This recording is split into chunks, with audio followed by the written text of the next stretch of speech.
Welcome to आपके अपने YouTube channel रोजगार कैंपस। शुरुआत करते हैं क्वेश्चन नंबर 21 के साथ में। आज हरियाणा वालों के लिए सेकंड वीडियो में हम बात कर रहे हैं क्वेश्चन नंबर 21 के साथ में। ठीक है, हार्मोन शब्द का नामकरण किसने किया था?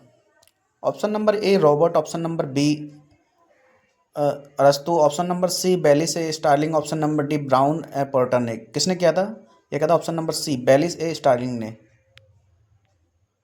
क्वेश्चन नंबर 22, पृथक्करण का नियम किसने दिया था?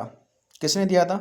Option number A Assyrians, option number B Darwin, option number C Mendel, option number D Babylonian. किसने दिया था? ये दिया था मेंडल ने। जीव विज्ञान का शब्द प्रयोग सर्वप्रथम किसने किया था? जीव विज्ञान का सबसे पहले प्रयोग किसने किया था? किसने किया था? ये क्या था? लैंडमार्क तथा टेवरिंसन ने। ठीक है, वनस्पति विज्ञान के जनक के नाम से जाने जाते हैं। किसको जाना जाता है वनस्पति विज्ञान के नाम से? ऑप्शन नंबर ए थियोफ्रेस्ट से, option number B Darwin, option number C Purkinje, option number D अरस्तु। किसको जाना जाता है? ये जाना जाता है ऑप्शन नंबर ए थियोफ्रेस्ट को। ठीक है, फाइकोलॉजी में किसका अध्ययन किया जाता है? फाइकोलॉजी में सवाल का, कवक का, विषाणु का, ये सभी किसका किया जाता है? ये किया जाता है सवालों का अध्ययन किया जाता है। ठीक है, पर्यावरण का अध्ययन जीव विज्ञान की किस शाखा के अंतर्गत किया जाता है? ऑप्शन नंबर ए वर्गीकरण, वर्गिक, ऑप्शन नंबर डी आनुवंशिक, ऑप्शन नंबर सी कार्यिक, ऑप्शन नंबर डी परिस्थितिकी। किसका क्या जाता है? ये क्या जाता है ऑप्शन नंबर डी परिस्थितिकी। पौधों को नाम देने वाले विज्ञान कहलाता है, क्या कहलाता है? नामकरण, वर्गीकरण, पहचान, वर्गीकरण। क्या कहलाता है? ये कहलाता है वर्गीकी। ठीक है, जिन पौधों पर बीज बनते हैं किंतु पुष्प नहीं लगते, क्या कहते हैं उनको? ऐसे पौधे कौन से होते हैं लेकिन बीज तो बनते हैं लेकिन पुष्प नहीं लगते? उसको कहते हैं अनावृति बीजी।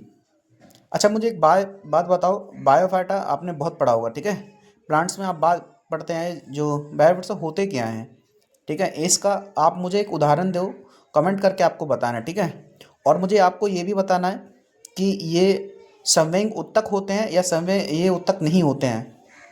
ठीक है, ये कमेंट करके आपको बताना है, क्योंकि यहाँ से क्वेश्चन एग्जाम में बनता ही बनता है। ठीक है, प्लांट से जो क्वेश्चन बनता है ना, यहाँ से बनता, अगर नहीं पता है तो नेक्स्ट वीडियो में आपको इसका आंसर बताऊंगा। ठीक है, जीवाणु की साधारण आकृति क्या होती है? सर्पिल, गोल, छद्रूपी, कोमा। कैसी होती है? कैसी होती है? वो होती है छद्रूपी जैसी। निम्नलिखित में से कौन सा रोग बैक्टीरिया से होता है? पीलिया, तपेदिक, चेचक, सभी। कौन सा रोग होता है? पता है आपको कौन सा रोग होता है? होने वाला रोग कौन सा होगा? तपेदिक। मानव के हाथ में पाए जाने वाले जीवाणु वो होता है एस्चेरिचिया कोलाई। ठीक है, क्वेश्चन नंबर 32, एंटीबायोटिक्स अधिकांश पाए जाते हैं, कहाँ पाए जाते हैं एंटीबायोटिक्स? वो पाते हैं जीवाणुओं में। निम्न में से सबसे छोटा जीव कौन सा है? कौन सा है? माइक्रोप्लाज्मा गलिस्टिमा। ठीक है, क्वेश्चन नंबर 34, निम्न में से कौन सा सपोषी होते हैं?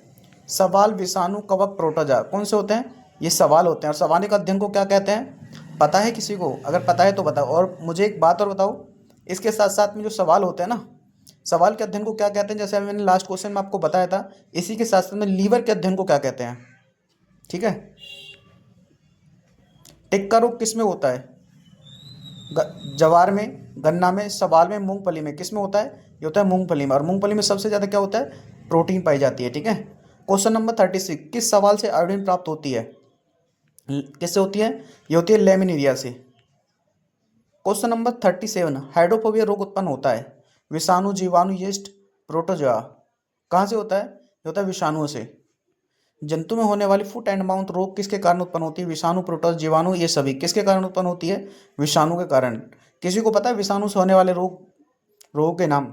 अगर पता है तो कमेंट करके आपको बताना है। ठीक है, कैल्प प्राप्त होता है, कैल्प किससे प्राप्त होता है? लाइकेन से, समुद्र सवाल से, जलीय सवाल से, सवालों से। किससे होता है? समुद्र सवाल से। तो आज का आखिरी क्वेश्चन मैं आपको कराता हूँ। सभी कवक सदैव होते हैं, कैसे होते हैं? वो होते हैं विविध पोषी होते हैं। कैसे होते हैं? विविध पोषी हैं। सभी कवक कैसे होते हैं? विविध पोषी होते हैं। तो आज मैंने आपको बायोलॉजी का सेकंड पार्ट कराया है हरियाणा वालों के लिए। ठीक है, और मैं आपको बता देता हूँ, आज तक मैंने आपको 40 क्वेश्चन करा चुका हूँ। ठीक है, बायोलॉजी के मैं आपको वही कुछ ऐसे क्वेश्चन कराने वाला हूँ इसके साथ साथ में, जो आपके एग्जाम में सीधे आपको देखने को लिए मिलेंगे। ठीक है, तो आज के लिए इतना ही। धन्यवाद।